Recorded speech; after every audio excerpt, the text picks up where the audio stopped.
தமிழ்நாடு சுற்றுலா வளர்ச்சிக் கழகத்தின் சார்பில் சுற்றுலா பயணிகளின் பயன்பாட்டிற்காக 3 கோடி ரூபாய் மதிப்பிலான 5 புதிய அதிநவீன சொகுசு சுற்றுலா பேருந்துகளை முதலமைச்சர் தொடங்கி வைக்க இருக்கிறார். அந்த காட்சிகளை திரையில் பார்த்து வருகிறோம்.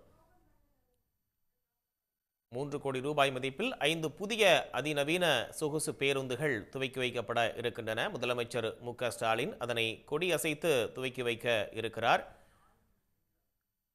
விவரங்களை வழங்குவதற்காக செய்தியாளர் யாழினி இணைப்பில் இருக்கீங்க. கூடுதல் தகவல்களை. சென்னை தலைமைச் செயலகத்தில் முதலமைச்சர் அலுவலக நுழைவாயில் அருகில் தமிழ்நாடு சுற்றுலா வளர்ச்சிக் கழகத்தின் சார்பில் சுற்றுலா பயணிகளின் பயன்பாட்டிற்காக 3 கோடி ரூபாய் மதிப்பிலான 5 புதிய அதிநவீன சொகுசு சுற்றுலா பேருந்துகளை கொடியசைத்து முதலமைச்சர் மு.க.ஸ்டாலின் தற்போது தொடங்கி வைக்க இருக்கிறார். தமிழ்நாடு சுற்றுலா வளர்ச்சிக் கழகத்தின் சார்பில் பயணிகளின் பயன்பாட்டிற்காக கொண்டு வரப்பட்டுள்ள இந்த புதிய 5 அதிநவீன சொகுசு பேருந்தில் சிறப்பு அம்சங்களாக வைஃபை சேவை, சார்ஜர் போர்ட் மற்றும் 14 நாட்களுக்கு பயணிக்கக்கூடிய வகையில் அதிநவீன வசதிகளுடன் இந்த புதிய பேருந்துகள் என்பது வடிவமைக்கப்பட்டிருக்கிறது. இதில் வகையில் அமைந்துள்ளது. இதில் ஏசி மற்றும் நான் ஏசி வசதிகளும் அமைக்கப்பட்டிருக்கிறது. சுமார் 3 கோடி ரூபாய் மதிப்பிலான இந்த 5 புதிய அதிநவீன சொகுசு சுற்றுலா பேருந்துகளை தற்போது முதலமைச்சர் மு.க.ஸ்டாலின் தலைமைச் செயலகத்திலிருந்து கொடியசைத்து தொடங்கி வைத்திருக்கிறார். ஏராளமான உள்ளூர் வேலை வாய்ப்புகள் ஏற்படுத்துதல், அந்நிய செலாவணிகள் ஈட்டுதல் ஆகியவற்றை சுற்றுலாத்துறையின் முக்கியமாக பங்காற்றுகிறது. இந்தியாவில் சிறப்பான சுற்றுலா தலங்கள் அதிகமுள்ள மாநிலங்களில் தமிழ்நாடு முக்கிய இடத்தில் இருக்கிறது. தமிழ்நாட்டில் பல்வேறு வகையான சுற்றுலா தலங்கள், பிரம்மாண்டமான திருக்கோயில், இயற்கை எழில்கள், கொஞ்சம் மலை மற்றும் வனப்பகுதிகள் இருக்கிறது. இதில் சுற்றுலாத்துறை மேம்படுத்தி தமிழ்நாடு அரசு பல்வேறு திட்டங்களை சுற்றுலாத்துறை சார்பில் செயல்படுத்தி வருகிறது.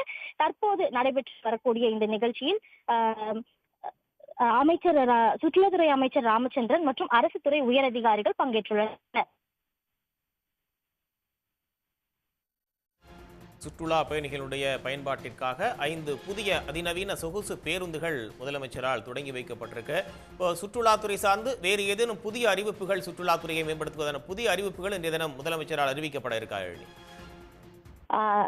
தற்போது 5 புதிய அதிநவீன பேருந்துகளை முதலமைச்சர் மு.க.ஸ்டாலின் தற்போது தொடங்கி வைத்திருக்கிறார். நடந்து முடிந்த சட்டப்பேரவை கூட்டத்தொடரில் சுற்றுலாத்துறை சார்பில் 12 புதிய அறிவிப்புகள் என்பது அறிவிக்கப்பட்டிருந்தது. அதுவும் நடைமுறைப்படுத்துவதற்கான முயற்சிகளையும் தமிழ்நாடு அரசு ஏற்படுத்தி வருகிறது. தற்போது வரையில் இன்று நடைபெறக்கூடிய நிகழ்ச்சியில் முதலமைச்சர் 5 புதிய பேருந்துகளை தொடங்கி வைத்திருக்கிறார். ஏதேனும் புதிய அறிவிப்புகள் வருமா என்பது நாம் எதிர்பார்க்கலாம். தகவல்களை வழங்கியமைக்காக நன்றி யாழினி. உடனுக்குடன் செய்திகளை தெரிந்து கொள்ள சன் நியூஸ் பெல் ஐகானை கிளிக் பண்ணுங்க.